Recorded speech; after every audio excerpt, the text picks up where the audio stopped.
Good day, everyone. So for now, we will discuss competition problems regarding the subject income taxes.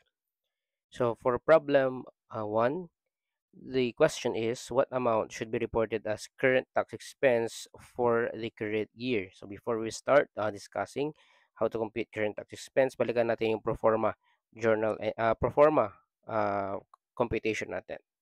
So we have here the computation of tax expense. We will start with accounting income, and then we will consider the permanent differences, which include the non-deductible expense, non-taxable income, and the income subject to final tax. For the non-deductible expense, so it is from the word non-deductible, so hindi dapat siya dinideduct, but naideduct siya, so we will add back. And then for non-taxable income, not taxable, but included in the accounting income, so we deduct. And then for incomes subject to final tax, hindi na rin siya matatax under these computation because it is already subject to final tax. Pag subject niya sa final tax, hindi niya matatax sa aking income tax. So, we will deduct then doon sa ating accounting income since nakasama siya doon. Kaya after nun, after ma-deduct yung after ma-consider yung ating permanent differences, we will arrive at our profit subject to tax or yung accounting income subject to tax. And then, we will consider the temporary differences. Kapag tumaas yung ating taxable temporary differences, deduct yan. Kapag bumaba naman, pa-add. And then, for deductible temporary differences, kapag tumaas, pa-plus. And then, kapag bumaba, pa-minus. And then, we will arrive at taxable income. Dito sa profit subject to tax, kapag may multiply natin yan ng ating tax rate, makukumpute natin dyan yung ating income, uh, total income, total, total income, total tax expense pala. Total tax expense. Ayan. Total tax expense or yung TTE. And then for ito naman, yung ating tax temporary differences, we will use the future enacted rate. And then mag-arrive tayo sa ating DTL or DTA. And then for taxable income, kapag may multiply natin yan sa ating current tax rate, makukumpute natin ang ating current tax expense. Dito muna tayo magpo-focus sa ating computation ng total income tax expense, total income tax expense or yung TITE, okay? And then yung current tax expense, okay, which is based on the taxable income. So for problem number 1, ang pinahanap is the current tax expense. So meron tayong guide din dito on how to determine or paano natin masasabi na siya ay taxable temporary differences or deductible temporary difference. So mahalaga no na malaman natin or ma-identify natin if siya ay taxable temporary or deductible temporary para alam natin if i-add natin siya or i-deduct. For problem number 1, Hilton Company reported pre-tax financial income of 6,200,000 for the current year. Included in other income was 200,000 of tax-exempt interest revenue from the government bonds held by the entity. The income statement included depreciation expense of 500,000 for a machine with cost of 3 million. The income tax return reported 600,000 as a depreciation on the machine. The enacted tax rate is 25% for the current year and future years.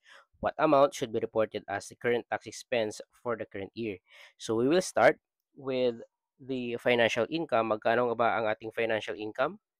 Yung binanggit natin na 6,200,000. Okay?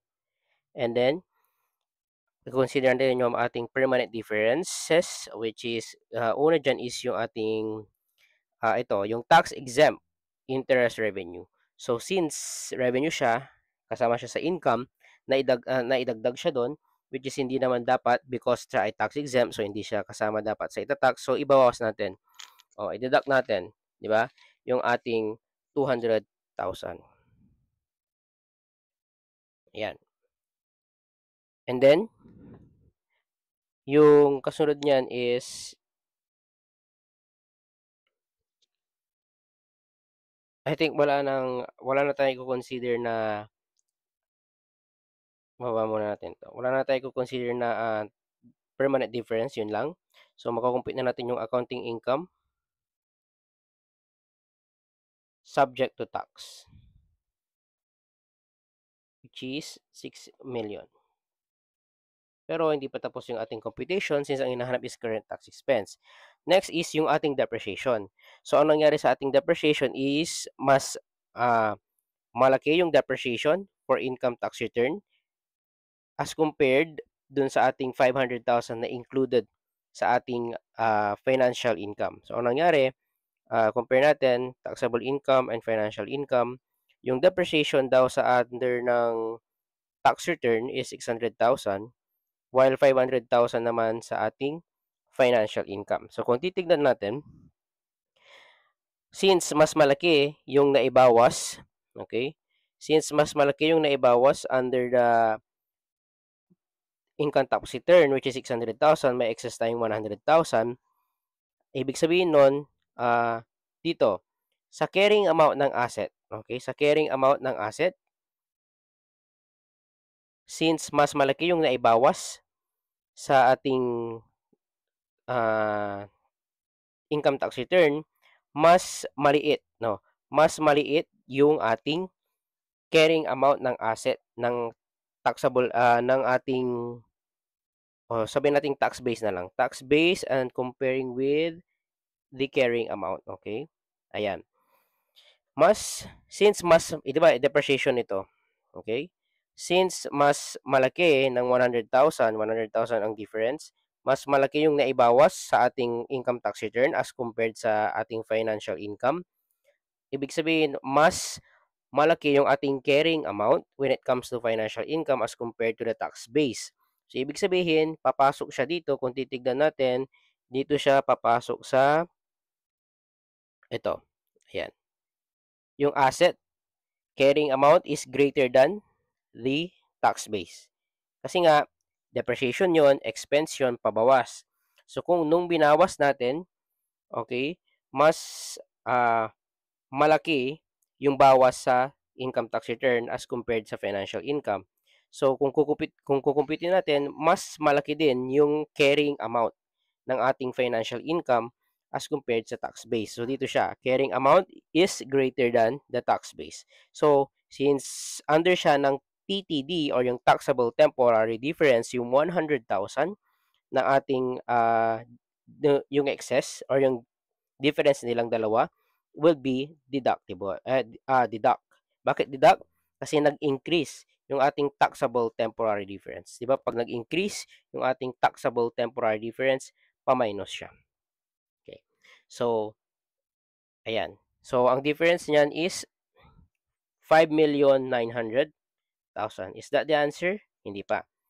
So, ang gagawin natin, yung ating taxable income, in order to compute for the current tax expense, we will multiply it by the current tax rate na 25%. Multiply by 25%. So the answer is 1,475,000. So that is for letter C on. Okay, 1,475,000. Okay, you may screenshot. Next, another problem. We have here the problem 2. Ang pinapahanap is the current tax expense and then yung total income tax expense. Yan, nilagay ko ng ating format para mas madali. So, start tayo sa ating accounting income which is 6 million. Okay, 6 million. Which is the income before income tax in the income statement. But only, take note, only 5,100,000 taxable income in the tax return. So, sinabi na, meron na tayong taxable income daw na, meron na daw tayong taxable income na 5,100,000. So, yung 5,100,000 dito, okay, yung 5,100,000 dyan, ilalagay na natin siya dito sa baba. No, ilalagay na natin siya dito sa baba. Yun na yung 5,100,000, which is the taxable income. So, ang problem na lang natin is yung mga dun sa mga nasa loob niya. So, dito sa problem number 1 pa lang, since naibigay na sa problem yung ating taxable income, we can already compute for the current tax expense. 'Di ba? So yung 5,100,000 multiply by 25%. Okay? 25%. So multiply natin 'yan. The answer would be 1,275,000. So meron tayong sagot sa number 1. For number 2, yung TITE, total income tax expense, which is ang magiging basis nun is the accounting income subject to tax. But before we can compute that, tingnan natin. So after the accounting income, we will consider the 900,000, wherein yung 900,000 daw is composed of 500,000. Okay, di ba 900 yun? Hinati daw yan, which is 500,000 at saka 400,000. Yung 500,000 was a permanent difference. Diba? Pag sinabing permanent difference, dito agad siya sa ating baba ng accounting income. So yung ating 500,000 was a permanent difference. So, i-less natin yung ating permanent difference na 500,000. Okay? So, we compute for the accounting income subject to tax na 5,500,000.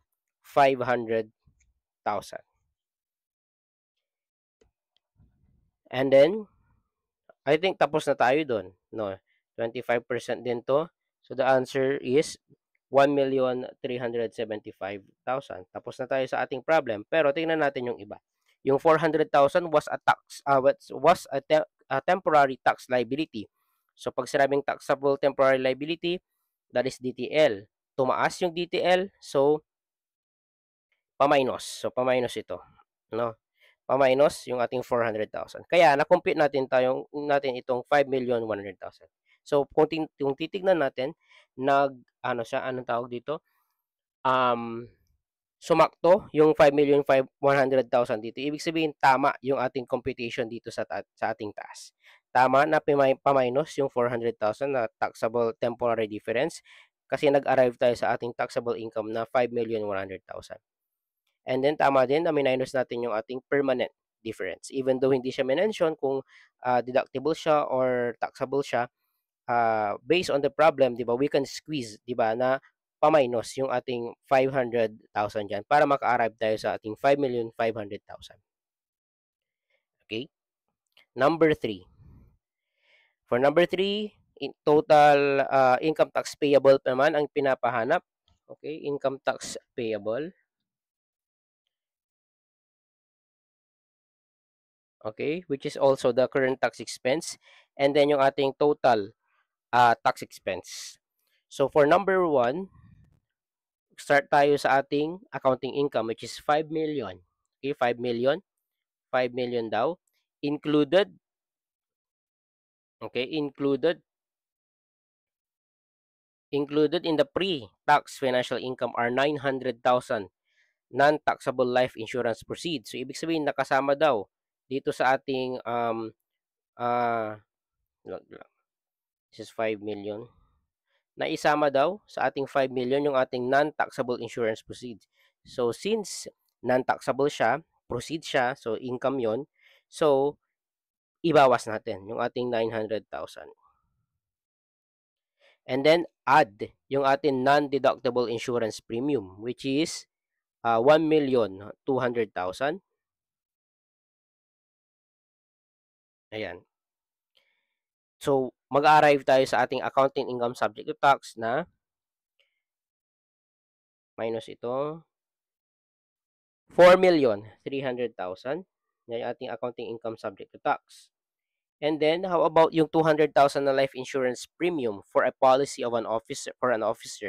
So, that is an accrued warranty or estimated warranty expense. No, warranty expense yan. And that is also, sorry, wait lang.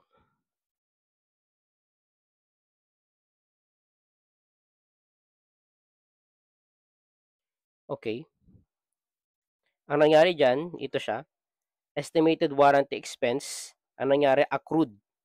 So, since accrued siya, ang nangyari, na-deduct na siya sa ating accounting income, pero hindi pa na-deduct sa ating taxable income. Kasi nga accrued pa lang siya, 'di ba, sa ating taxation, cash basis ang ginagamit natin. So madideduct lang siya sa under ng taxation kapag nabayaran na. So dito na-accrue yung expense. So since in-accrue na yung expense, mas malaki yung ating expense na siya under accounting income, so nabawas na siya. So since nabawas na siya, mas malaki yung ating taxable income as compared to accounting income. Kasi nga naibawas na sa accounting income, so mas maliit na yung accounting income. So kung titignan natin, accounting income is less than the taxable income. Ayun, sa ating table, accounting income is less than the taxable income, and accrued expense is also an example of deductible temporary differences. So, ang gagawin natin sa accrued expense or estimated warranty expense is a DTA. Tumaas yung ating DTA, so pa-plus natin, pa-plus. So, pa-plus yung ating 1 million, pa-plus yung ating, is it 1 million?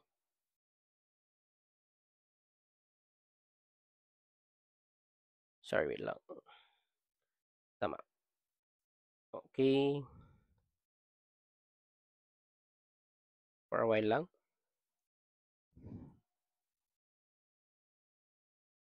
Okay. So, calculator lang. Compute ko lang. I-double check ko lang ang ating computation. So, 5 million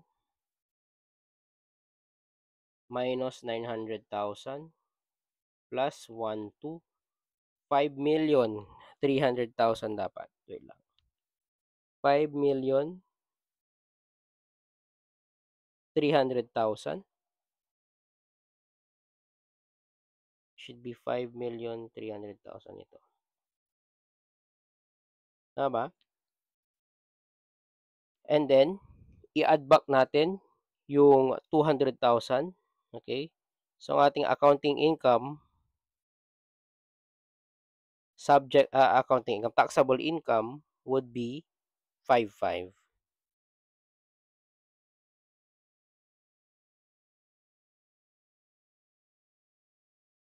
Ang tinatanong sa number 1 is the income tax payable. So, ito din yun. So, 5,500 times 25%.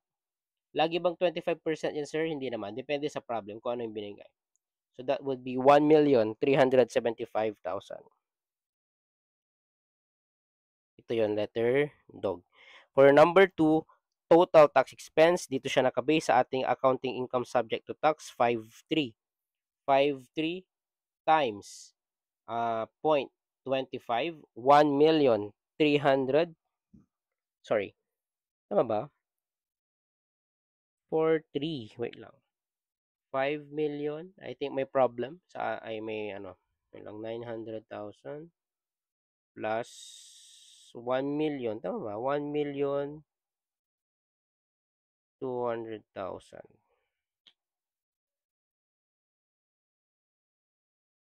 5,300 naman. Non-deductible life insurance. Okay. Ay, sorry. Nagkabaliktad pala. So, yung ating insurance premium would be 200,000. Okay. 200,000 ito. So, ayan. 5 million minus 900 plus 200 would be 4,300,000. Sorry. So, 4,300,000 ito. And then plus 1,200. Okay.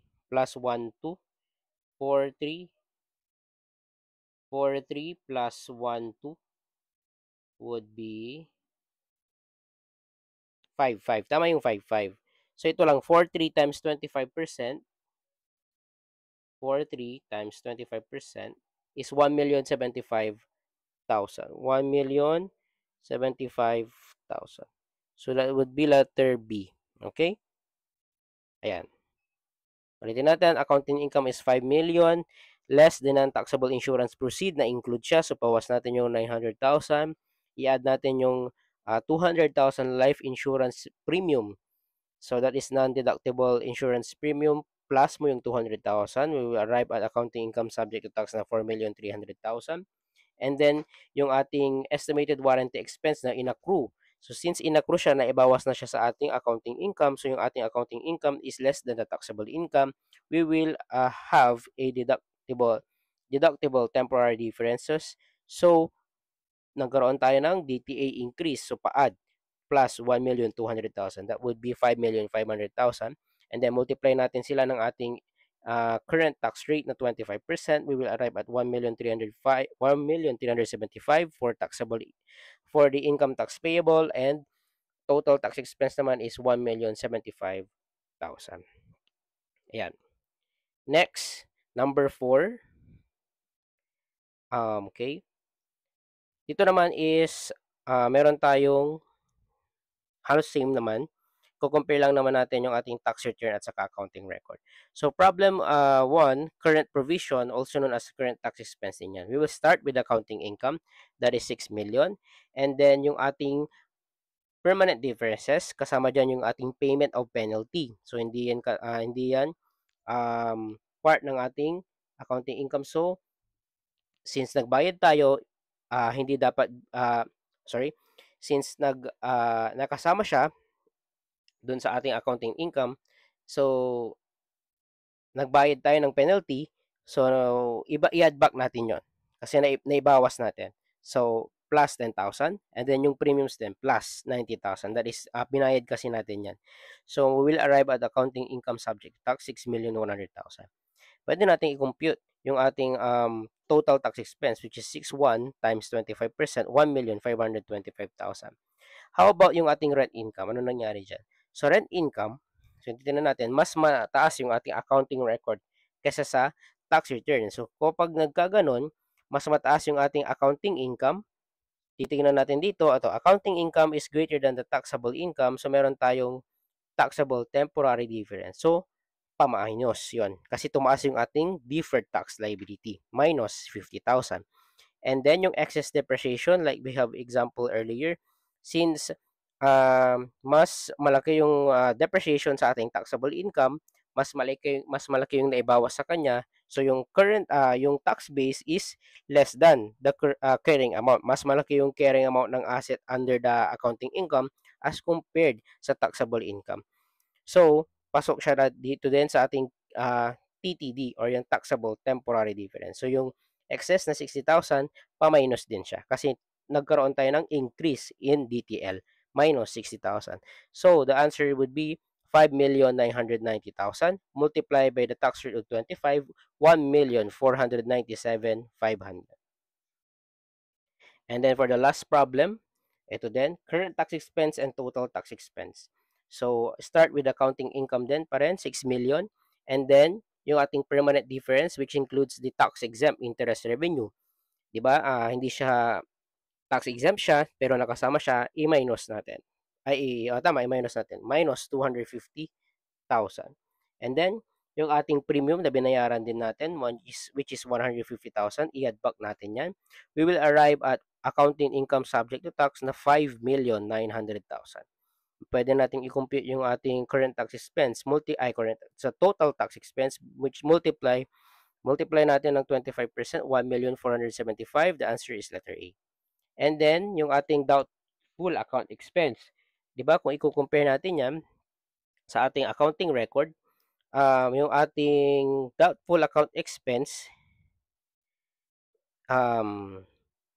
mas malaki sa accounting record as compared sa tax return. Ibig sabihin, na-write off na siya sa accounting record. So, kung na-write off na siya sa accounting record, okay, kung titignan natin dito, ayan, nabawas na siya, saan ba yun? Naibawas na siya sa accounting record. At since naibawas siya sa accounting record, mas maliit yung ating accounting income as compared sa taxable income. Parang ganito. Mas maliit yung ating accounting income as compared sa taxable income kasi nga mas malaki yung na-expense natin. Na-expense na natin kasi yung doubtful account expense. Pero under the taxation, kapag mayroon ng actual write-off, saka natin siya ibabawas. So dito, mas malaki yung mas malaki yung taxable income sa accounting income. So pa-plus. Yan, pa-plus. Plus excess doubtful account na 150,000. Increase in DTA yon. And then yung depreciation din, same dito sa ating explanation dito, mas malaki yung depreciation sa taxable income o sa tax return as compared sa accounting record. So yung 500,000 na expense would be pa-minus. Bakit pa-minus? Kasi nga mas malaki yung ating yung carrying amount as compared sa tax base. Ito siya o carrying amount as compared sa tax base, taxable temporary. So, pa-minus, di ba, ang effect nun. And then yung excess warranty cost, di ba, yung ating warranty, that is deduct when already paid. But under dito, hindi pa naman siya hindi pa naman siya nababayaran, warranty cost pa lang siya. Ibig sabihin ng warranty is inaccrue pa lang siya. So may excess na 200,000, 'di ba? 400 less 600 as compared to 400. Yung 200,000 is in-expense na inaccrue na sa ating accounting record. So kung nagkaroon na ng excess kagaya ng ito. Dito din, excess na ibawas na siya under the accounting income. So, mas maliit ito din. Mas maliit yung accounting income as compared sa taxable income. Kasi nga, naibawas na o mas malaki yung naibawas sa ating accounting record. So, pa-plus 200,000. And then yung rent received in advance, naka-receive tayo ng 800,000, 'di ba, sa taxation, cash basis siya since mas malaki yung taxable income, 'di ba? Mas malaki yung ating ito siya. Mas malaki yung accounting income. Taxable income pala ito. Mas malaki yung ating taxable income as compared sa accounting income. Then, meron tayong deductible temporary difference. And that is pa-plus din. Di ba? Pa-plus din yan. Rent received in advance. Tama, na-i-add natin kasi na-receive na natin siya. Tama, nakasama siyang itatax. Di ba? Na-receive na natin siya. So, taxable na siya. Kaya in-add natin. So, ang ating taxable income is 6,500,000. Multiply by 25%, that is 1,625,000. And then for accounting income subject to tax, yung tithe natin, 1,475,000. So that would be our discussion for income taxes. If you have any questions or clarifications, feel free to comment in this video lecture.